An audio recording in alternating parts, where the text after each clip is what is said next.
também. Agora estamos num momento de planejamento estratégico para agir, né, passo a passo, a curto, médio e longo prazo. Então, eu venho tendo reuniões semanais, aliás, quinzenais na Câmara, para a gente entender onde estamos, o que não conseguimos fazer, qual é o próximo passo, estamos todos alinhados.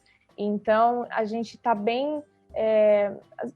estamos bem juntos, né, nessa caminhada para entender os dois lados sempre, para que não haja nenhum tipo de desentendimento nos planos estratégicos. Por quê? Lidar com futebol é muito sensível, porque nós lidamos com milhões de fãs, a gente lida com a paixão.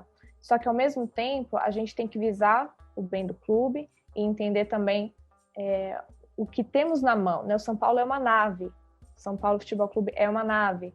E isso eu digo em termos globais até, porque não só pelo tri, né, o tri mundial, mas também pelos ídolos que o São Paulo já teve, até está tendo no atual elenco. Então, a gente precisa entender que a Câmara, nesse sentido, é muito importante para nos aproximar da onde não temos ainda aproximação, que é principalmente com o mundo corporativo, porque, de fato, quem gosta de futebol, quem é um amante do futebol, segue de alguma forma o ídolo, de repente um Cafu, tá, acompanhei o Cafu quando ele jogou no Milan, mas aonde o Cafu veio, qual é o histórico do Cafu, e consequentemente a pessoa vai fazer isso com o Kaká, com o Raí, enfim, cada um ali com a sua faixa etária. Sim, com certeza. Realmente o futebol é algo que une muito os países árabes ao Brasil, eles realmente são muito apaixonados, e o São Paulo ainda tem o benefício de ter a maioria das cores, né, das bandeiras dos países árabes, sempre tem o vermelho, branco, preto, em alguns países tem o verde, mas acho que já começa por aí um pouco a simpatia e tomara que os planos deem certo. Agora eu queria saber se vocês vão fazer alguma ação voltada à Copa no Catar, que vai ser em novembro de 2022. Bom, é claro que é um dos objetivos, né? Acho que é muito importante a gente aproveitar uma Copa do Mundo inédita, né? A primeira Copa no mundo árabe, e também o primeiro acordo inédito de um clube brasileiro com o mundo árabe. Então, eu acho que são duas coisas que caminham juntos também, e cabe também em ambas as partes entenderem como a gente pode fazer acontecer de forma conjunta e aproveitar, porque eu acredito muito no potencial da torcida do São Paulo, não só pela quantidade, mas também sabendo que a gente está no momento de pandemia, mas as pessoas já estão se programando, né, para o ano que vem, para o pós-pandemia. E o Catar também já comunicou oficialmente de que todas as pessoas que estiverem vacinadas poderão estar presentes na Copa. Então, eu acho que se a gente, de repente, tentar comercializar isso de alguma forma, eu acho que poderíamos sim ter uma massa tricolor lá no Catar, e eu penso muito no pós-Copa também. Por quê? Assim que a Copa do Mundo no Catar se encerrar, o foco do mundo vai acabar sendo a próxima Copa, de 2026. Estados Unidos, México e Canadá. Então, como o Catar, no caso, poderia se manter, né? Também assim, nos holofotes, e para as pessoas simplesmente não esquecerem do Catar depois da Copa, com uma aproximação com a nação do futebol, que é o Brasil, e principalmente com o clube que está tendo essa aproximação. Então, são ideias, né? São planos que vão muito além também da Copa, e é muito importante a gente só entender o timing de tudo. Por isso que a gente, acho que, estabeleceu esse acordo no momento muito propício, que o mundo também está entendendo um pouquinho melhor o que é essa pandemia, o que está acontecendo, o que pode mais ou menos acontecer. Então, eu acho que, por enquanto, temos acertado no timing e a ideia é continuar.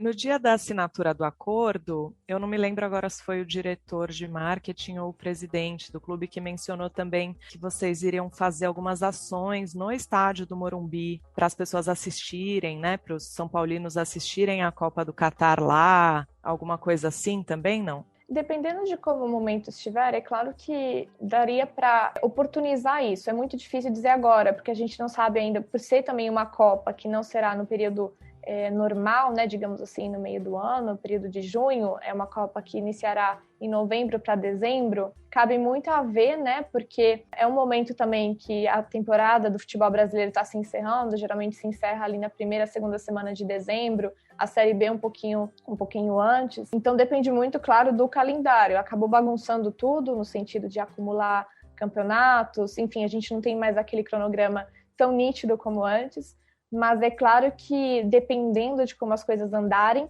o estádio do Morumbi certamente será um hub que abrirá suas portas, não só para a transmissão de jogos, que seria muito bacana, mas também ativações em diversos sentidos, antes, durante e no pós. Legal. E será que tem alguma chance dos campeonatos brasileiros serem adiantados para não coincidirem com a Copa? É muito difícil falar agora, porque, veja bem, a gente está tendo uma Copa América de última hora no Brasil, e não paralisamos o calendário.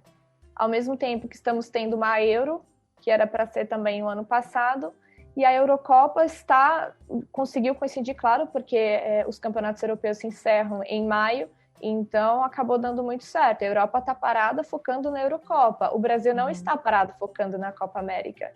E então, além da Copa do Brasil também, que está em andamento, além da Libertadores também. Então, a maior dificuldade do nosso continente, principalmente do calendário brasileiro, são esse acúmulo, né, não é acúmulo, mas são tantos campeonatos ao mesmo tempo que acaba dificultando muito um planejamento que dê para os clubes, para as pessoas pararem, respirar, estruturar e planejar da forma ideal, né? Então, no ano que vem, eu acredito que seja difícil, mas é claro que para uma Copa do Mundo, o certo seria todo o foco e todos os holofotes serem para isso. E agora a gente vai entrar um pouquinho no âmbito mais pessoal. Eu queria saber, você já foi jogadora de futebol, né? Conta um pouquinho dessa sua trajetória profissional. Sim, eu encerrei tudo muito jovem, embora ainda seja jovem, mas eu me mudei para a Suécia com a família em 2004. E na época ainda era muito incomum, não era muito legal uma menina jogar futebol, não era tão bem visto assim pelos pais, né? E comigo não foi diferente. Eu fazia balé, só que na escola, nos recreios, eu jogava futebol. Não falava isso, claro, então quando eu chegava roxa no balé ou em casa, eu falava que eu caía, né? Mas quando nós mudamos para a Suécia, pelo fato de ser também um país onde a igualdade de gênero é basicamente igual, e o futebol também, o futebol feminino é muito forte, acabou se tornando algo natural. Mas desde criança eu sou muito para frente. E eu lembro que eu acabei pegando o telefone e liguei para o time do bairro. Não falava sueco direito, então eu falei um mix de português com um pouquinho de inglês e sueco, mas o clube me entendeu. Perguntando se eu podia fazer um teste, que eu queria jogar no time. E eles me convidaram, eu fui, acabei passando no teste. É claro que eu vendi a imagem, eu venho do Brasil, eu sou brasileira, me dá uma chance, né? Acabou dando certo, então... acabou sendo tudo muito rápido, porque eu iniciei no time do meu bairro. Em 2009, eu fui vista por um olheiro do Hammarby, que é um clube de Estocolmo, que tem a maior torcida da Escandinávia, inclusive. Recebi um convite para fazer um trial, né, um tempinho de treinamento com eles, e acabei passando, integrei o elenco e joguei primeiramente no Hammarby, né, que foi o meu primeiro grande clube. Depois eu acabei descendo de divisão, fui para um time que chama Enskede, um pouquinho mais complicado de pronunciar. Depois do Enskede eu voltei para o alto nível novamente, que foi o AIK, que também é um clube da capital, de Estocolmo.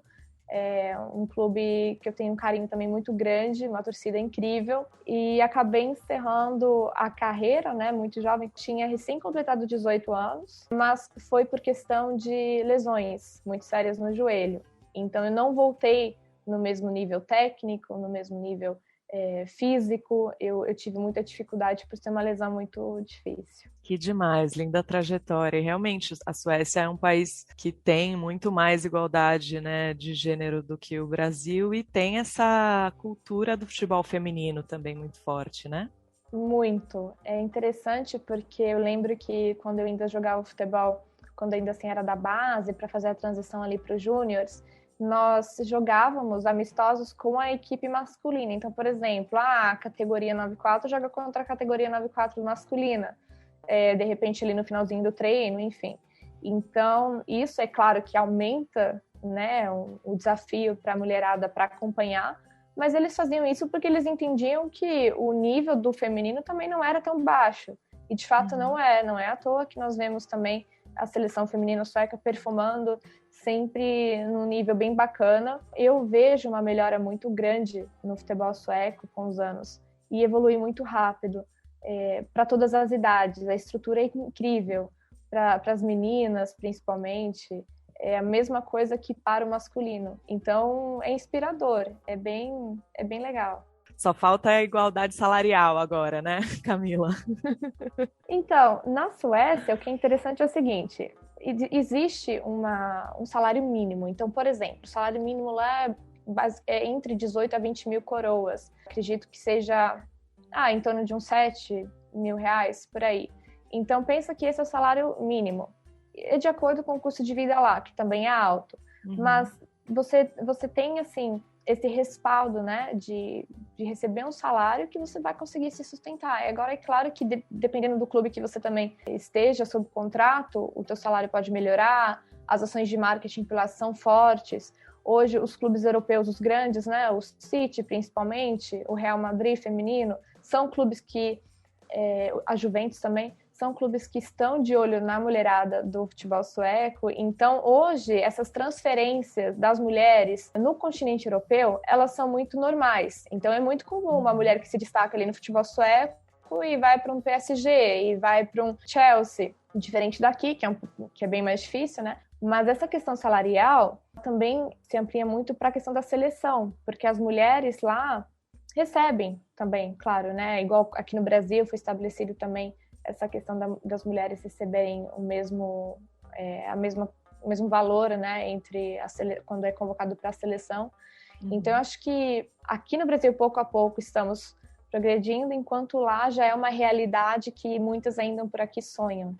Excelente, que a gente consiga conquistar aí todos os espaços possíveis, né, Camila? Agora eu queria saber, você morou um tempão na Europa, né? Morou na Suécia, morou em algum outro país, não? Não, a Suécia sempre foi a minha base, né? Eu morei por um tempo na Espanha, mas eu ficava sempre naquele bate e volta, porque eu trabalhei lá, na verdade eu trabalhei para a empresa belga Double Pass, e nós prestamos consultoria para o de Almeria, que é um time da segunda divisão da La Liga, porque após a compra do Sheikh Turki, que é saudita, né? Ele comprou o clube em 2019 e nos contratou para fazer a reestruturação na gestão do clube, criar uma filosofia, criar um modelo de jogo, isso desde a base até o profissional. E o Turki, também o Sheikh Turki, é uma pessoa que está fazendo um bem danado para a cidade, né, de Almeria.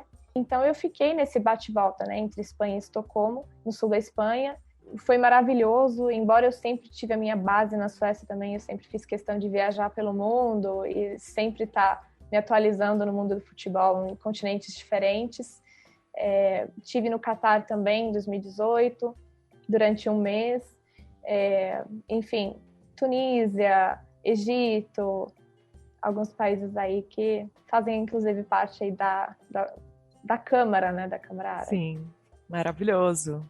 Queria saber como que foi esse retorno para o Brasil, né? Depois de tantos anos morando na Europa, teve um choque cultural, tanto no âmbito pessoal como no trabalho? Como que foi essa adaptação? O choque cultural, ele é constante, não tem como não ser. Foram quase 20 anos fora. Eu acredito que o norte europeu, principalmente, está muito à frente em vários sentidos. Ao mesmo tempo, eu soube desde muito, muito, muito jovem que eu queria ou provavelmente voltaria para o Brasil para trabalhar no futebol brasileiro. Então, desde então, eu sempre fiz questão de estar muito próxima, né? Sempre conversando com pessoas, viajando para cá o máximo possível, uma vez por ano, 2 vezes por ano, para fazer um networking, para participar de eventos, workshops, fazer o curso de gestão pela Universidade de Futebol aqui, enfim. Então, eu fui, né, alimentando tudo isso, fui seguindo o caminho aí de entender o que eu poderia enfrentar ou não enfrentar com uma possível volta. Então, eu basicamente senti, né, que eu cheguei, que eu retornei preparada, mas é claro que a realidade ela é um pouquinho diferente. Ou seja, de certa forma, a gente consegue identificar muitas coisas que poderiam já ter mudado ou que devem mudar urgentemente. E muitas dessas coisas não precisam até de dinheiro, e sim de uma postura diferente, de uma visão diferente. de algum estudo diferente. Então, assim, o choque cultural ele é existente, não tem como não ser, mas eu acho que faz parte muito da evolução